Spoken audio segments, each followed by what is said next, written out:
I would say this. I think people were wrong. I never imagined, unless they were armed, that they would stage this kind of uprising because they are violent people. Their so-called leadership is very violent. They are murderers. They shoot. They killed 52,000. And the fighter is one of the best. Yes, wrestlers. They killed him and his two friends just for not even speaking all that harshly about the regime. Crazy people. Kill them. They kill their own people until there is none left. That is, violent protests in Iran after Trump spoke to the Iranian people.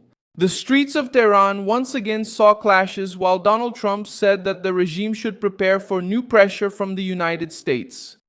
Everything was settled, but they broke the agreement because they found out something they didn't like. They think differently, and we will not accept that. We will simply move forward. We will attack them tonight. We will eliminate all their capability for anything related to the Strait, to the Harlan Strait. And I think that in the end we will end up controlling everything, and what they are doing is very foolish, very stupid. And they treated people horribly. They have killed 52,000 protesters so far, according to what we've found out, and it could be even more. 52,000 dead in a truly terrible situation. Our country wants to help you, and we want everything to work out. We have people who are ready, willing, and able. That depends on you. God bless Iran, ignoring the regime and speaking directly to the Iranian people. The uprising did not start because of an external order, but because of the pressure that had built up inside Iran itself. Withheld money, delayed salaries, insufficient pensions, medicine out of reach, and a government that keeps spending resources on weapons and allied groups while families demand the basics. Drivers and defrauded customers protested in the capital. Patients reported brutal increases in medication prices. Nurses gathered in Shiraz and Yazd. And retired telecommunications workers took to the streets in Kermanshah, in Iranian Kurdistan, and in Khuzestan. Officers advanced against protesters, and reports indicated the use of batons and tear gas. At the same time, Trump formally notified Congress the resumption of military operations that began on July 7 and warned that new strikes would hit positions of the Revolutionary Guard.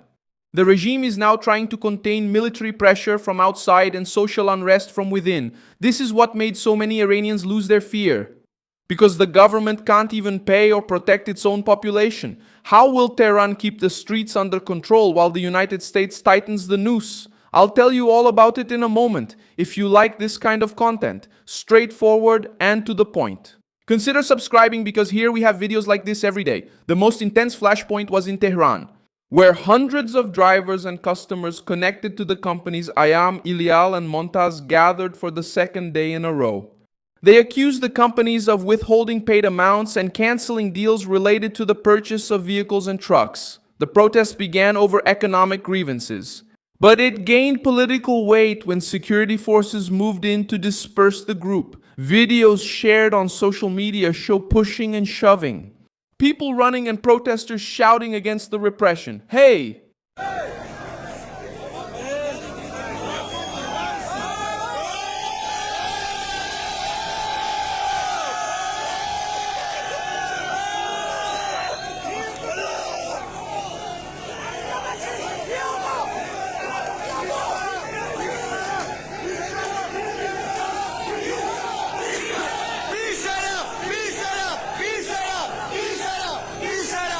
The regime knows that protests over money can grow quickly because they affect workers, families, and small buyers. They've already lost trust in the banks and in the companies protected by the system. The health crisis opened another front. Patients with autoimmune diseases reported that a medication previously sold for about 100,000 tomans started costing 32 million tomans. The price jump made treatment impossible for some families and turned the lack of medicine into public outrage. It's not just inflation on paper. These are people who depend on continuous treatment, and they find prices hundreds of times higher, while their income hasn't kept up with the surge. This situation exposes the choice made by the Iranian government. Resources go to missiles, drones, and armed groups linked to Tehran, while patients have to protest just to try to buy medicine. Nurses and healthcare professionals have also broken their silence. In Shiraz, Workers gathered in front of the University of Medical Sciences to demand salaries, overdue benefits, and better conditions in Yazd. A protest held on July 12 brought together professionals who spoke out about months of overdue payments. Protests inside and near healthcare facilities carry a greater risk because participants can be easily identified by the government itself. Even so, they took to the streets and repeated that they would rather face the pressure than accept the humiliation of working without getting paid. Do you or the American or Israeli armies reach what's left of their third, fourth, or fifth line? Do you know where they are so you can kill them? I know, but we don't want to talk about it.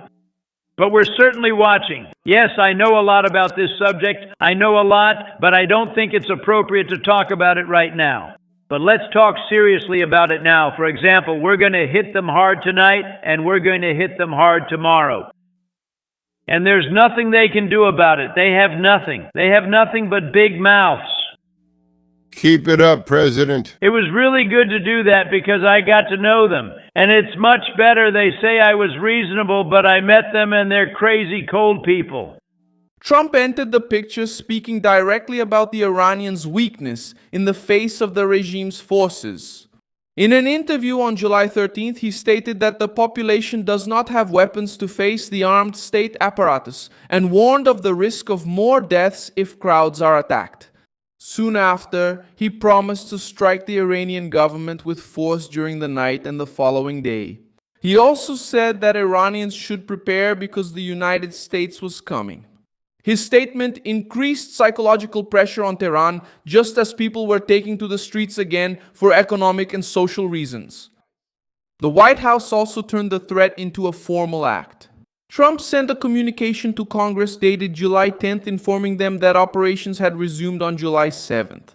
According to the communication, the new phase began after the Iranian government violated the memorandum signed on June 17th and resumed attacks on commercial vessels in the Strait of Hormuz.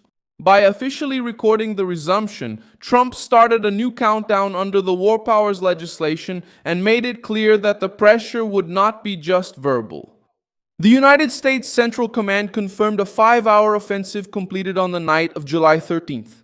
Military targets were hit in Bushehr, Chabahar, Jask, Konarak, Musa, and Bandar Abbas. More than 50,000 United States military personnel remain deployed in the Middle East. For Tehran, this means dividing forces between coastal defense, protecting bases, and containing protests in major cities. Trump also stated that the memorandum with Iran served as a test and that Tehran failed by not complying with the agreement.